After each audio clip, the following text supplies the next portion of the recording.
back after a week hiatus. Wasn't able to record last week, and back this week.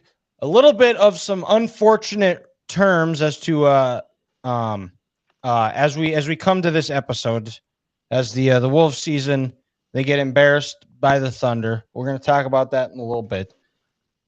I officially have paid off all of my student loans, so I am debt free, Grant. It feels great. Nice. Yep. Well, when I was going through all my issues of when I got hacked, somehow I thought I changed my student loan payment over to my new account, and apparently it didn't do it in time, or it didn't go through. And then I was trying to get it set up, and I was like, you know what? I'm just going to pay it all off. Be done with it. Whatever. And then I got the notification the other day, your loan has officially been paid in full. I was like, hell yeah, it has. So it feels good. It definitely does feel good here. The trailer for the new college football has been released, and it looks like they are going to have the Road to Glory. The high school mode is coming back, from what I've seen. So that does have some excitement. When I played, college football, and just when I did play video games, the high school mode and of Road to Glory, that was always the best part of that game, if you ask me, Dylan. It was fun. I enjoy that. I had a lot of fun. You create because it was when we were in high school, so you were able to create your high school from Team Builder, import them, and then play as them, which was really fun. And as I try to get it going, but I wasn't sure if I was going to buy it again. But now that they got the high school, I was like, yeah, you know what, I think I'm going to dabble here. Was last year's game worth it? Like, was it worth the talk that everyone? No, it was basically a Madden. It was basically a Madden, but it was fun to just play with college teams again. But I mean, it was basically kind of it could have been done better. Yeah, I would have liked to see it a little bit more separate from Madden, but it's still fun. I still play it from time to time, but yeah, I think I would like to see it, a little bit more similar to what it was in like 14. Going back, trying to think of some of the better ones where 13 was really good.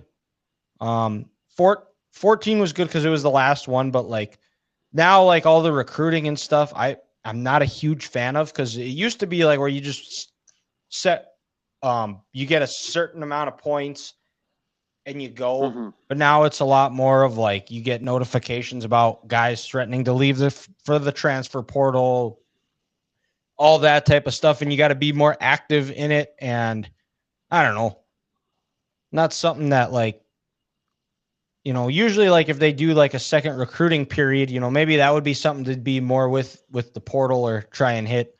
But yeah, we'll see. Hopefully they've figured out some tweaks, and I'll give it one more game. And if I don't like it, I guess I'm done. Maybe it's a good time to retire from video games, because that's probably a good reason why I probably have high blood pressure a good chunk of the time.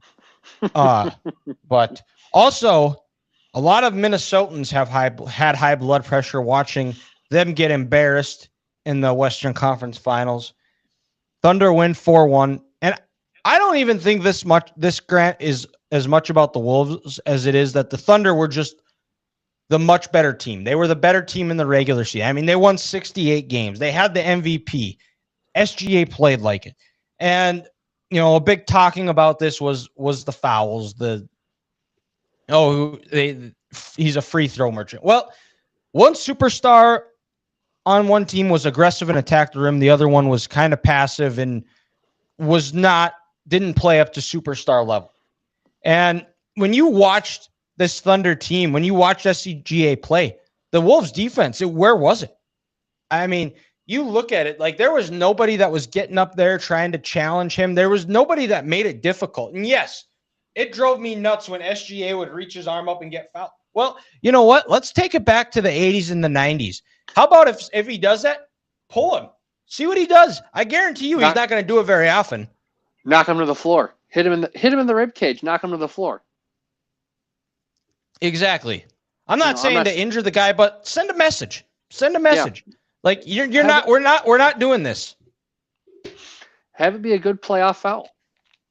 Every Yeah. time he goes to the lane, make him think of the repercussions are going to happen when I get close to the basket. Make that guy think he's playing Pat Riley in the '90s on the Knicks. Mm-hmm. And I mean, you look You at know, like OKC's defense too. They were just a boa constrictor. It was like watching a Michigan team from 23. It was like, or even like a Houston or a Duke or any of the Final Four teams where it was just suffocating and their turnovers would just lead to touchdowns. well, and when they could go 9 to 10 deep, people don't realize how fresh your legs are, and that's why they can go on those runs when they start the second half the way they can, and in the fourth quarter, because you don't have too many guys playing well into 40 minutes a game, and they're such a cohesive unit. Like you said, Dylan, that is a true team. There's not many teams in the NBA nowadays. You have teams filled up with 2 to 3 good players and a bunch of role players or marginal players after that. But no, this is a true team. And And everybody understands their roles. You know, mhm. I think the and if you're Minnesota, there's still the window's not closed. I think anytime you have Anthony Edwards, you're going to be in it. And we also have to remember, Anthony Edwards is only 23. And Grant, I'm going to Correct. turn it over to you because you need to ask the question because since I've met you, you've always acted like you're 40. I cannot say that, but I need you to ask me how what my maturity level was when I was 23. Well, I can answer that for you, but I'm going to ask you, and I'll give you the floor. Dylan, at 23 years old, would you classify yourself as mature?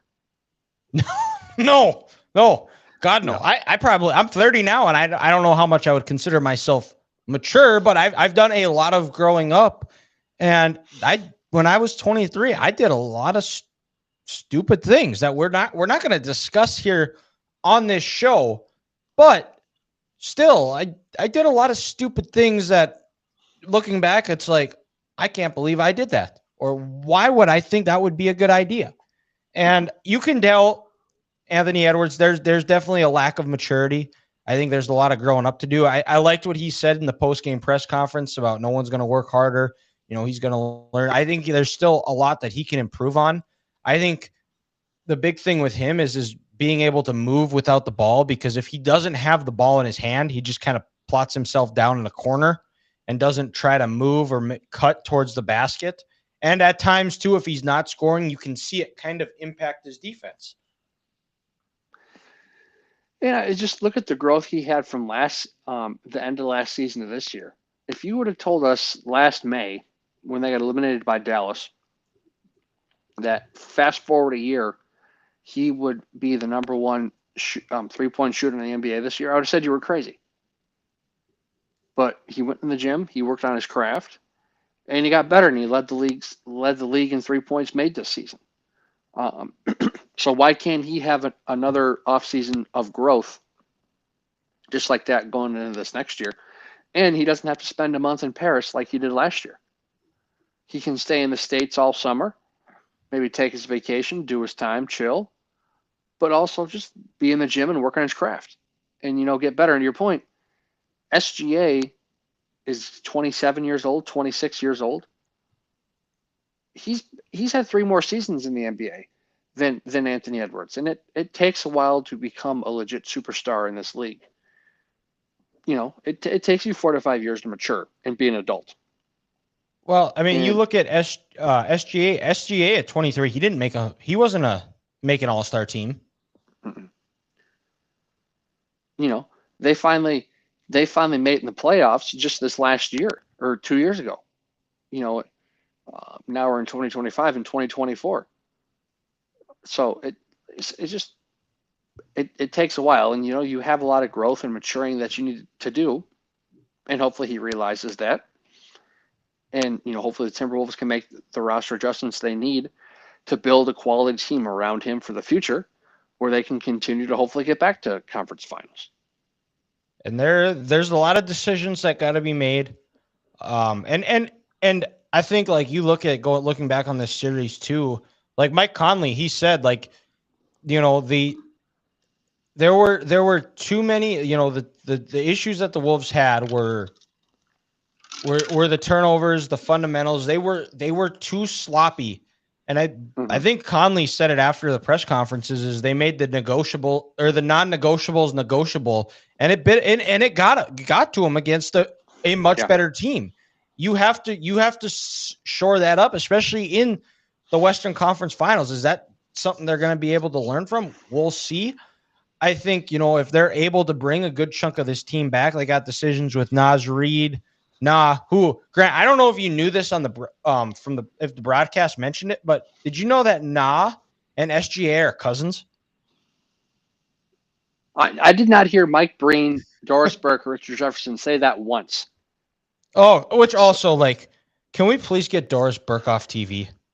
Oh, and bring back Breen, Gundy, and and Jackson. The fall of ESPN broadcasting, Dylan, cannot be talked about enough. Like just ESPN personalities in general. But we're not going to talk about ESPN as a company, but we're going to talk about their basketball commentary. It has dipped so much in the last 2 years. Even losing Hubie Brown as for your number 2 broadcast. Hubie was awesome. Analyst. I loved listening to Hubie. Hubie was awesome. He was so smart, such a savant of the game. And now we have to listen to Doris Burke talking about making World War II references in Game 5 when Rudy Gobert had his one dunk. I don't think that's a good idea. And then Richard Jefferson, he's just living off winning one title with LeBron when he was a bench player for the Cavs. And I don't hate Richard. Richard's actually good. I'd be interested, like when it was just him and whoever he had with him when he did the playoffs a few years ago. I thought he was really good. It wasn't the same guy who does the women's Final Four? I think it was that guy.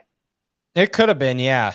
That sounds right. I don't remember his name, but to your point, it's the highest level basketball ESPN has. We need the highest level of announcers there. I need Mike Breen and Mark Jackson. And if Jeff Van Gundy wants to continue coaching for the Clippers, great. But if he wants to leave that and come back to TV, give me Mark Jackson and Jeff Van Gundy and Mike Breen. Or I have a better idea. Let's ditch ESPN in general and have TNT call the finals. Yeah.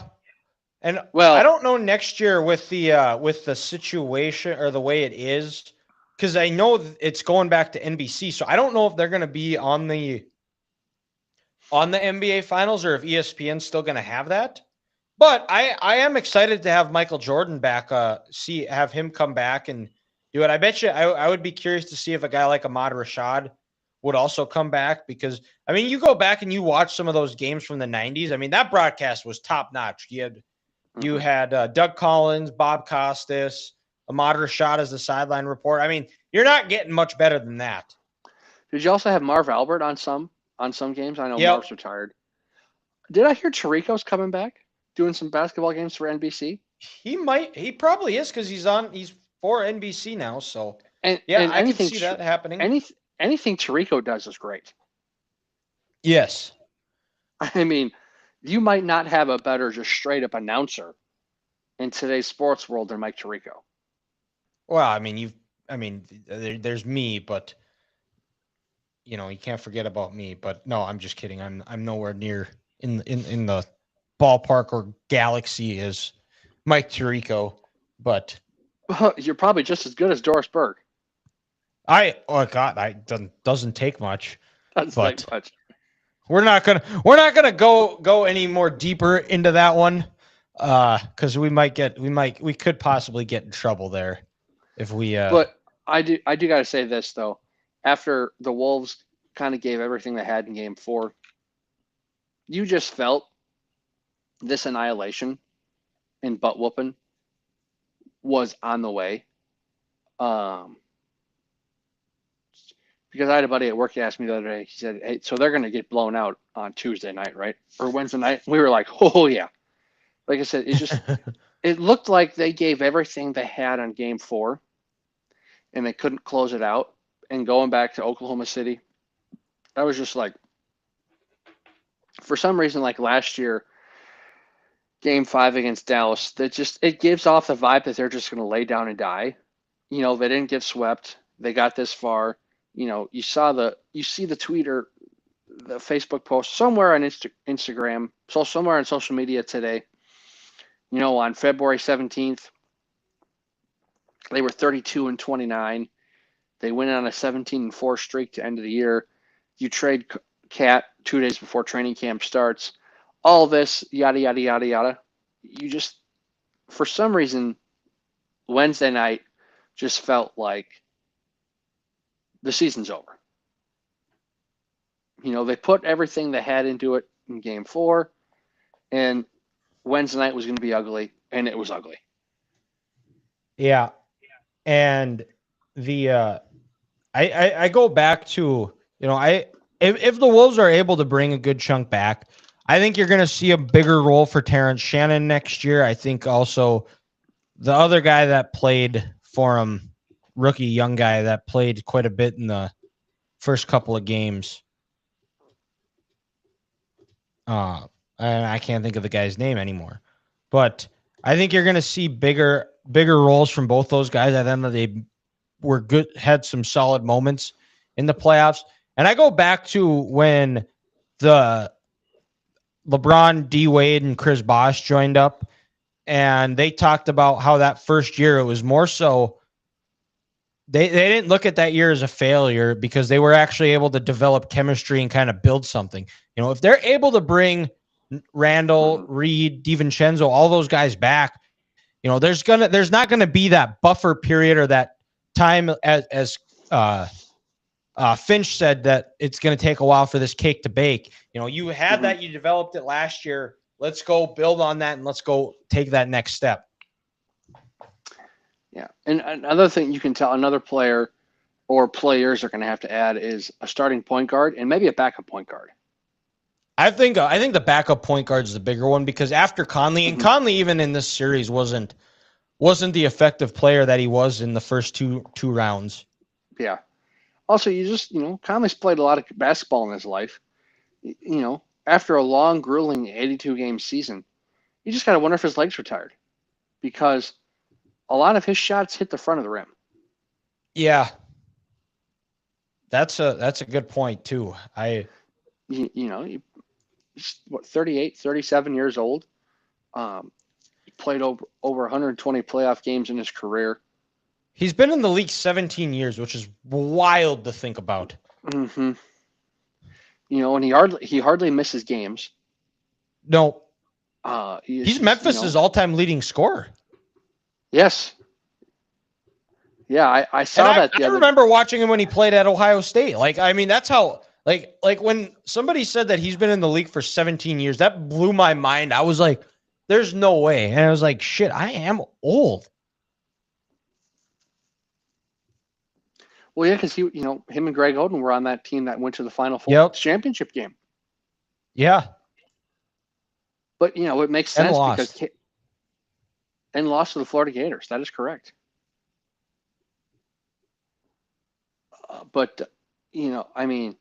So that was, like you said, that was a long time ago, but it makes sense because KD's been in the league that long because he was the second pick in that draft. Yeah. Still crazy to think about. Are we getting old? I wouldn't say we're getting old, but our childhood is over. Shit. I don't like that. Look at all these athletes and the new era we have going on, Dylan. With teams and players and memories we have from national championships from colleges when we were younger. Childhood is over. We're now truly in our adult era of watching sports. So does that mean we can't yell at the TV and tell them to play better anymore? Do we have to just sit back and watch? And no, we can yell. We can yell at the TV and tell them to play good. better. and call them fat slobs who don't know what they're doing and they suck at their job. We can totally still do that. While I'm laying down with an open bag of Doritos and one hand in my pants, yes, I'm still gonna yell. That is the image that everybody that listens to this is gonna have now is just Grant's that internet troll with which we could probably with the way AI is right now, we could probably drum up a picture like that with just say, hey, give me a picture of this guy watching TV, yell play better with his hands in his pants holding a thing of Doritos. Yeah. Sitting back. Huh, I could have made that play. Yeah. But yeah, that the Thunder and early prediction for the NBA Finals. We'll have our NBA Finals preview because that doesn't start till next Thursday. We'll have that next week here. But my early prediction is Thunder in 5. Doesn't matter who it is. Nobody's beating this Thunder team. Yeah, nobody's beating this Thunder team. I think the Pacers have a better chance of making it past 4 games because they can score. But like you said, this Thunder team is just a juggernaut, and they are truly the best team in basketball right now, and no one's beating them. The only way you're going to beat them is if SGA gets hurt. Let's call a spade a spade. Yeah. If he's on the court, this thing's over. And something that might also be over, apparently, is the USC Notre Dame rivalry. Now, Grant, neither you or myself are either big fans of either team, but as people that relish the game and respect history, tradition of college football, this is a game that when you think of college football, this is a game. Either the last game of the season at USC or in October as the leaves change in South Bend. It's a game that when those two teams are playing, you're always going to turn on. You're always going to watch. And it's sad that this is what it's come to, that a guy that should be fired and isn't, the only reason he hasn't been fired yet is because USC is not willing to pay his ridiculous buyout, is because Lincoln Riley doesn't want to play because he thinks joining the Big Ten is already too tough of a schedule, which in that case, why would you join it if you're that worried about how tough the schedule is? And not to mention, Lincoln, you lost to Minnesota. You lost to Maryland. And just because you're playing Notre Dame, you think you're going to beat those two? I'd worry about beating Minnesota and Maryland, a team that you are far better at every level. You have more money than you know what to do with. You have more NIL dollars. You have more funding for all the facilities that you want. And you can't, and you're just trying to take the easy way out. And the only reason you still have a job is because they don't want to pay you ridiculous buyout.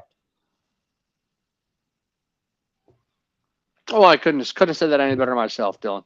And like I've said, Lincoln Riley goes places, and those places get worse. Lincoln Riley is not a good football coach. He's an overrated offensive coordinator who had success off Bob Stoops' culture, Bob Stoops' players, in a system that truly doesn't work anymore because people have figured it out. He's not a leader of men. No one gets in the NFL and talks about how great of a leader Lincoln Riley was, and he maybe become a true man. I don't hear that.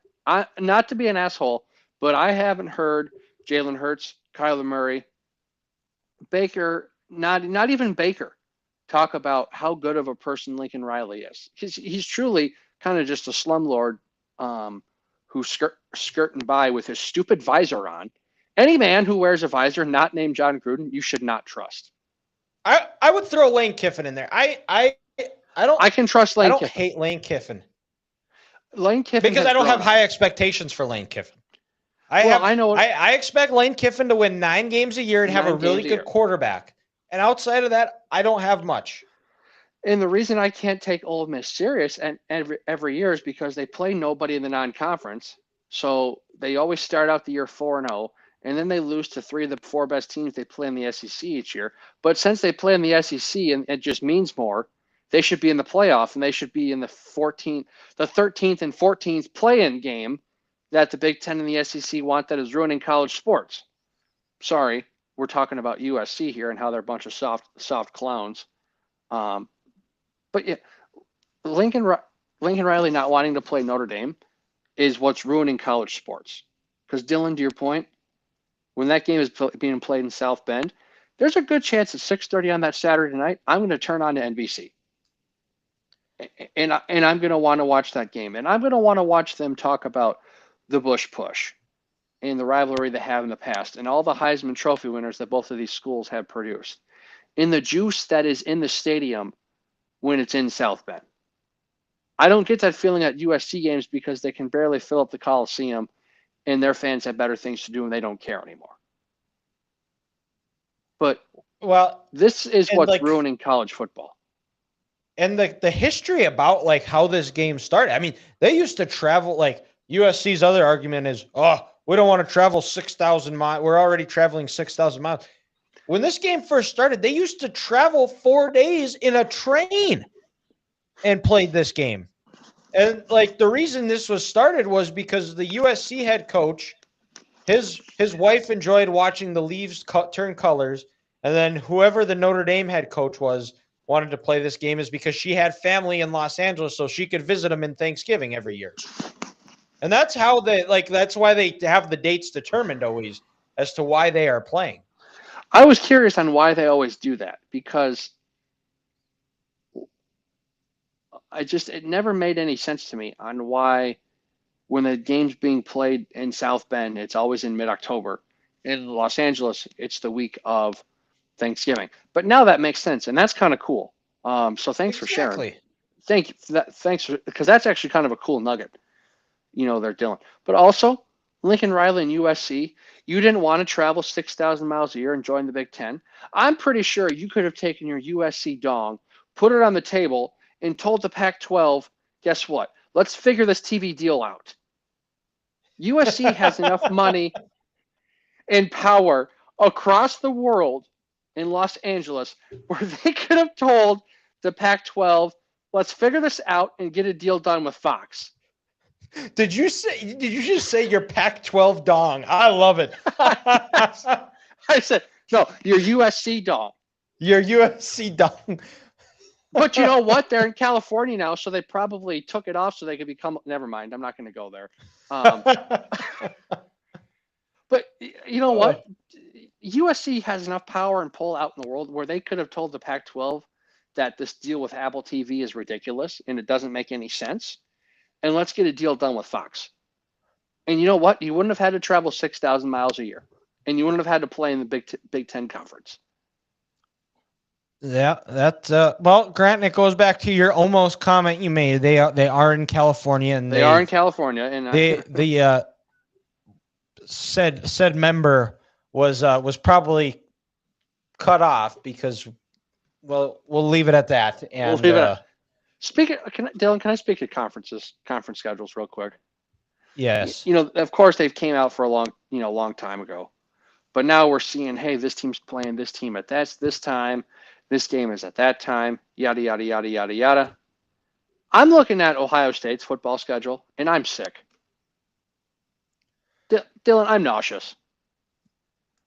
We literally gave a top 3 team in this country a schedule that is Charmin soft.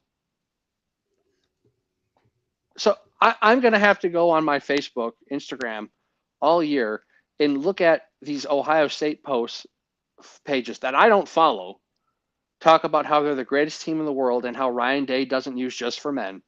And when they're 10-1, they're the best thing in the world. No, they're Ohio State. Give them a tough schedule. Like, it's disgusting when I look at that schedule.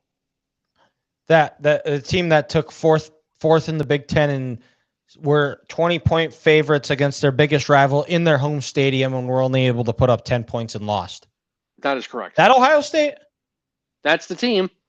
That had their Mickey Mouse trophy because they got in because they expanded, and the only reason they got in was because it was expanded, and they, where's the pride anymore, Grant? Why would, I remember back in the days where it was now they claim that that Michigan isn't a big game anymore. It's like, well, I mean, if I lost 4 years in a row and we're favored every year, I'd probably say the same thing too. You know what? You can't say it's not a big game if you're going to cry because someone beats your ass in your home stadium with barely completing a forward pass in that game. And then when they plant 67 yards, 2 interceptions.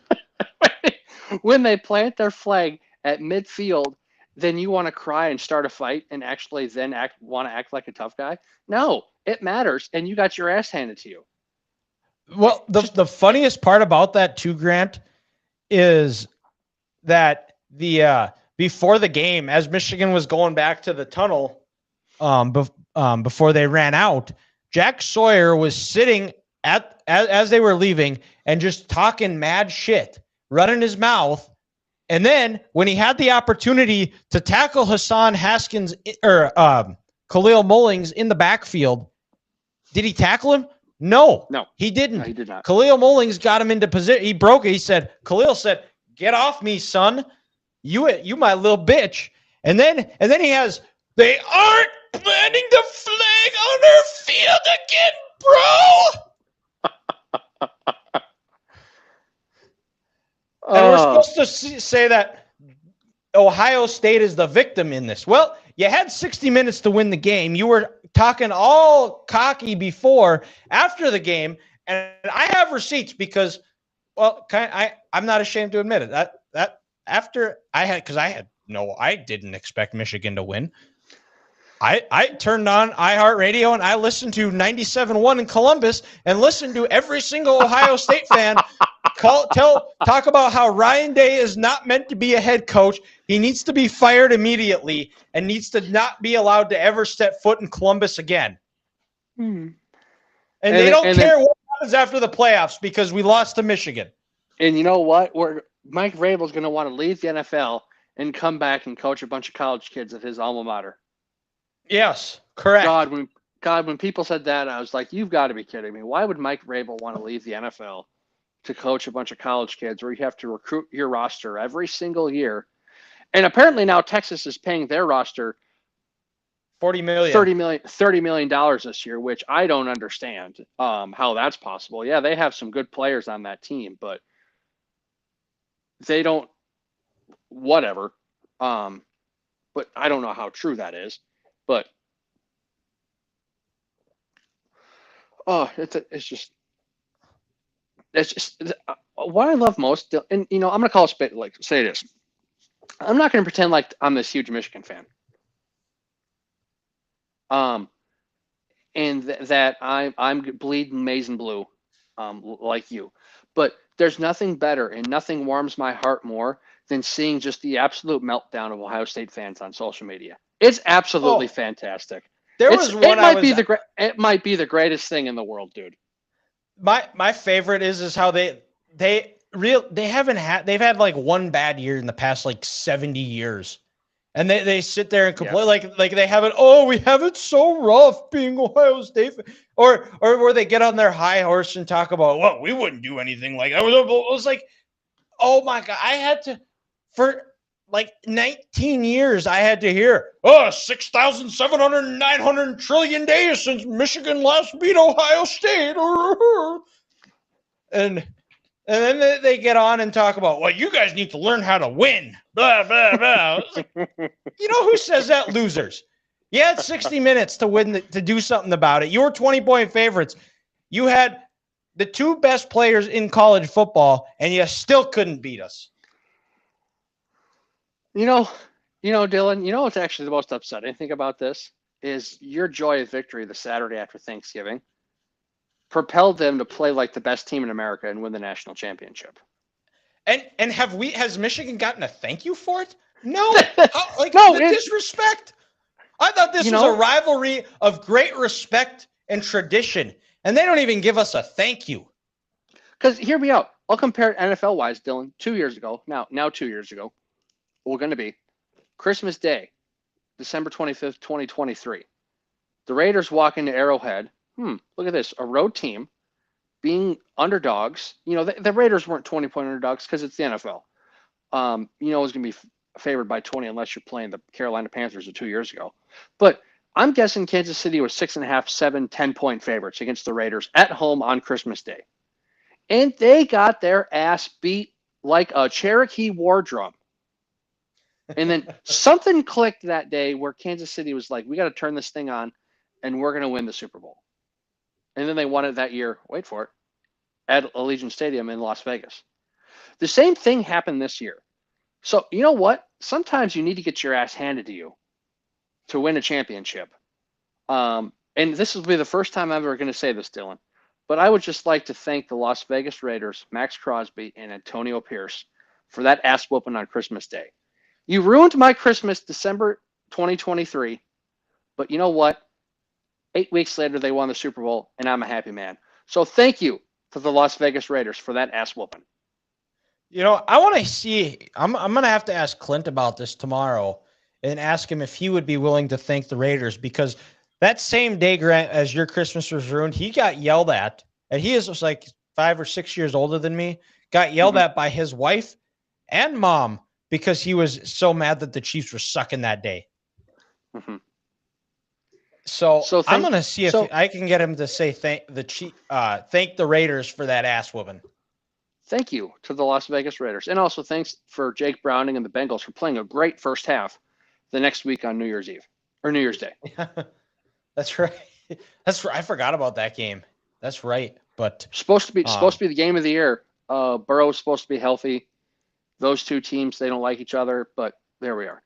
But you know, sometimes you just got to get your ass handed to you by your rival, and good things will happen, and you learn from it. So I guess where I'm going with that, maybe had Michigan just laid down and died and lost by 10 points that day, maybe Ohio State doesn't win the national championship, because then that truly brought them together.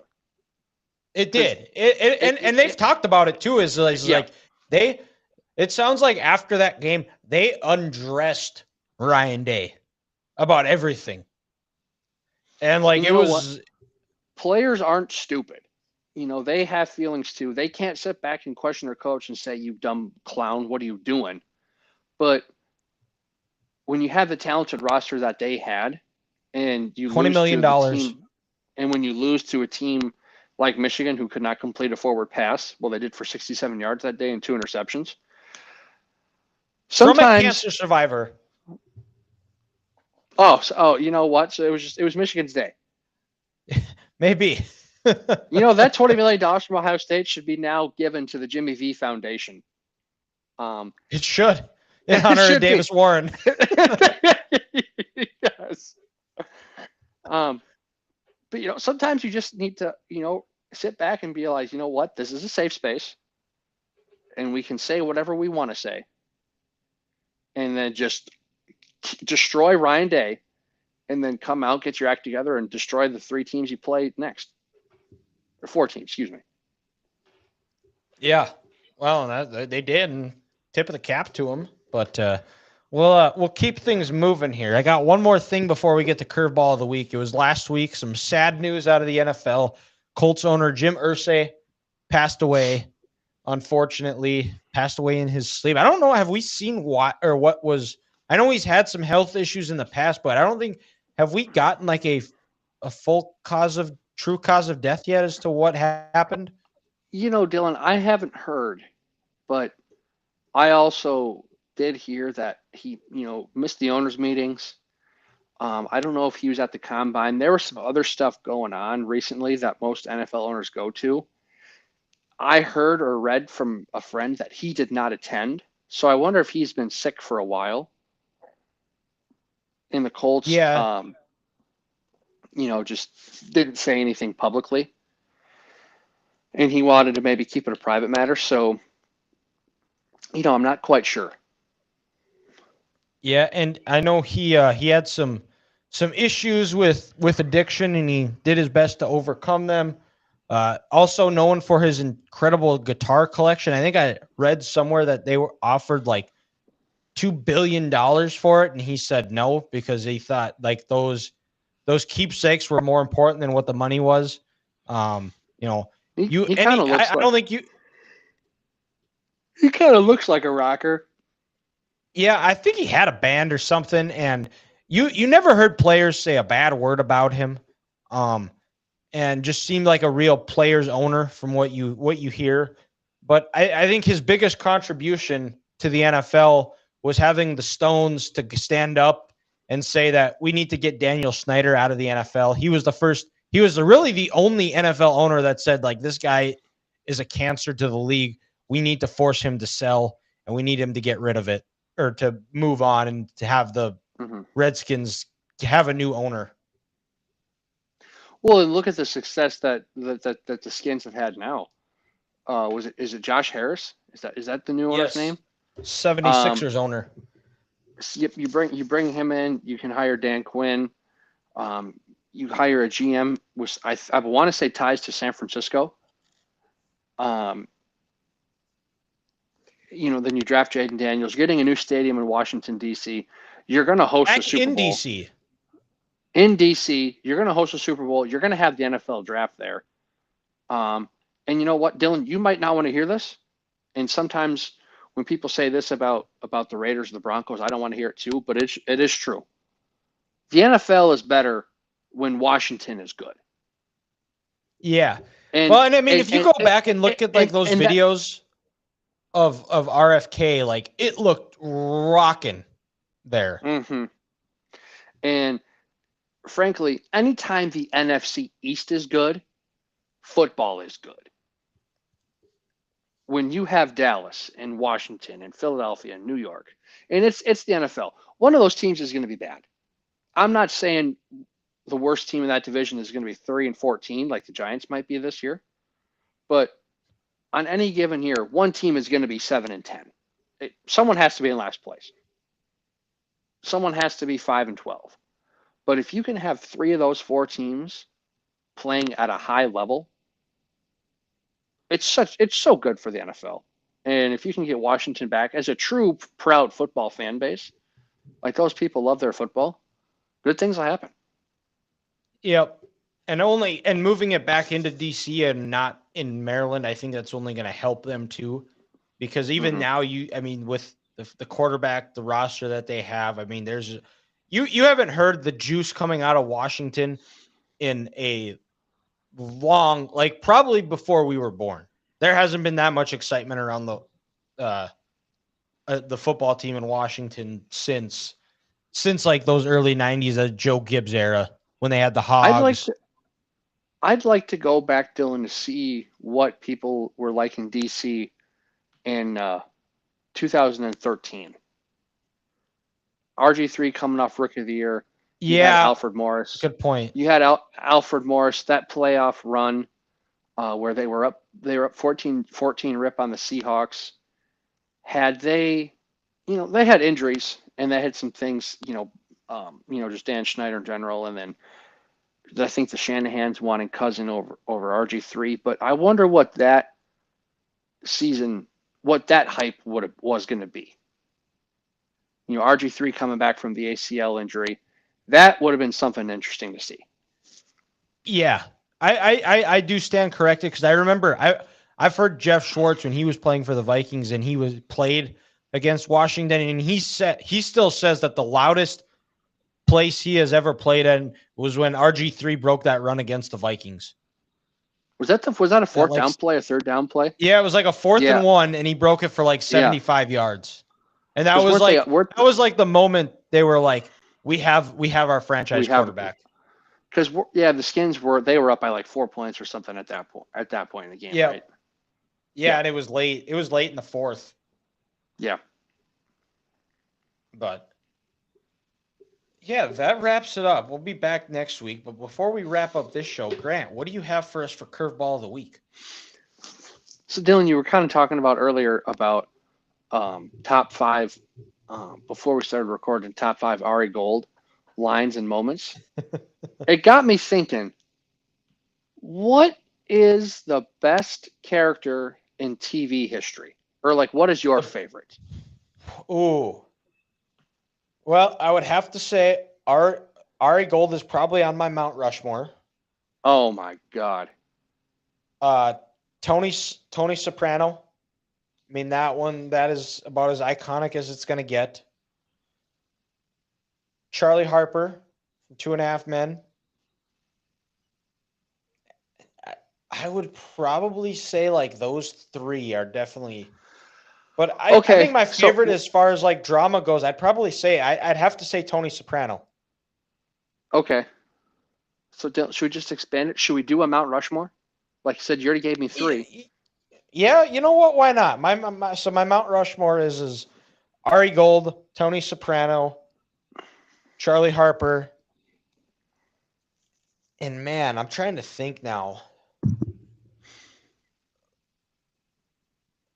I'm trying to think of shows that I've watched in their entirety. I know you've seen Fringe, Trailer Park Boys, The Office. Yep. Man, I'm trying Coach Taylor and Friday Night Yeah, Lights. you know, he was on. He was. I thought of him. Kyle Chandler's good. Yep. I would have said Nick Offerman is Ron Swanson, but Nick Offerman is a huge liberal and is nothing like his character at all. So that's why he's the perfect character, because that's not who he is. Uh-huh. A very underrated one is Bo Bennett from The Ranch. And I haven't seen the show in its full entirety, but John Hamm as in Mad Men. I mean, he plays a hell of a yep. Even recently, like Harvey Specter. Yeah, I like Harvey. That's a good one, and even and he's not going to go down on the Mount Rushmore characters, but the guy that plays Louis Litt plays him perfect. You know, he plays him so good. Like a little, he's like borderline autistic, very like socially awkward. Just like if you think of a guy that loves cats, it's like you see that guy the first time you see him, it's like that's a guy that has a cat. That's a guy that has cats. It's the side characters that make a show, you know, too, Dylan. It's the guy who plays Louis Litt. You got lit up. You just got lit up. It just, and all those crazy guys like and The Wire, like Jim McNulty, Jimmy. Yep. I love Bunk in that show. Yeah, I haven't seen all of The Wire. I've seen like the first couple of episodes, but okay. Well, at some point when you get into Suits, you'll see the guy who played Robert Zane. He played Bunk. He was a detective in the Baltimore PD, and he's a good actor. Yeah, I think it's Wendell Pierce. Oh, yeah, I've heard the name. Yeah, I really like him. He's a good actor. But I guess to answer my first question, my favorite character, Dylan, would probably be John Hamm in Mad Men as Don Draper. Okay. Yep. Just the perfect, slick, you know, narcissistic man from the 60s, big ego in New York City. He's an alpha. He's masculine. He doesn't care about anyone else's feelings except his. He's going to get the job done, and he doesn't care who he has to eviscerate to get the job done. But you know what? That was the power of marketing and marketing in the 60s. You know, and he did what he wanted to do, and nobody was going to stop him. So he's up there. But yeah, Ari Gold, he's got to be up there too on Mount Rushmore. He's just perfect. And being a huge Friends fan, as you know, I got to put Chandler Bing up there. Matthew Perry. R.I.P. R.I.P. And we need a little comedic relief right here. You know what? I like what you said about Harvey. I want to have him up there, but I got to go Walter White in Breaking Bad with Bryan Cranston. Yeah, that's a good choice. Yep. That's just that might be the best TV show of all time. It's not my favorite, but it's probably number 2 or 3 for me. But yeah, Walter White clears out my top 4. Okay. Yeah, it was. I mean, now I'm kind of on a roll here. I'm trying to think of other ones. Even like Kevin Costner. it plays a good one. And, Uh, Good Cowboy. I'm trying to think. Who else? God dang it, I'm trying to think of like shows that I have watched in their entirety. And like, yeah, that definitely. even like Dylan, we talk about side characters like the guy who plays Lewis Litt, guy like Neil McDonough. Everything he's in, Oh yes. Oh everything yep. he's in, he's fantastic in it. He is. And then Spencer Dutton. I mean that guy for sure. Yeah, Billy Bob Thornton and Landman. And That's Billy Bob another and one too. And Landman. I mean it's only been one season, but Boy, it's you got could potential, definitely doesn't it? uh-huh. And I haven't watched the full season, Mobland, but Tom Hardy, the character Tom Hardy plays, I was like, that is definitely him. But yeah, I think that wraps up this week's episode of the Three Guys Talking Ball podcast. Make sure you follow us on all of our social medias, 3GTV Podcast. We'll be back probably next Wednesday with the NBA Finals recap and Preview. preview. It looks like we're gonna have a game 6 in theory right now. I don't want to jinx it, but right now the Knicks are up 17 on the Pacers right now, going into the fourth. So looks like we're gonna have a game 6. So maybe we will get a game 7 this series. I think this series has been a tremendous. It's been hotly contested. I mean, it's been what a combined difference has been like a combined 12 points, probably. I think in this series a little bit more because the game 4 in Indiana wasn't a or Indiana kind of pulled away at the end, but it's been a tightly contested series, so you never know. I don't think you count the Knicks out. A game 7 with the finals on the line at the Garden, sign me up. I'm in, and we'll be back next week with a preview. So thank you guys for listening. We'll talk to you next week.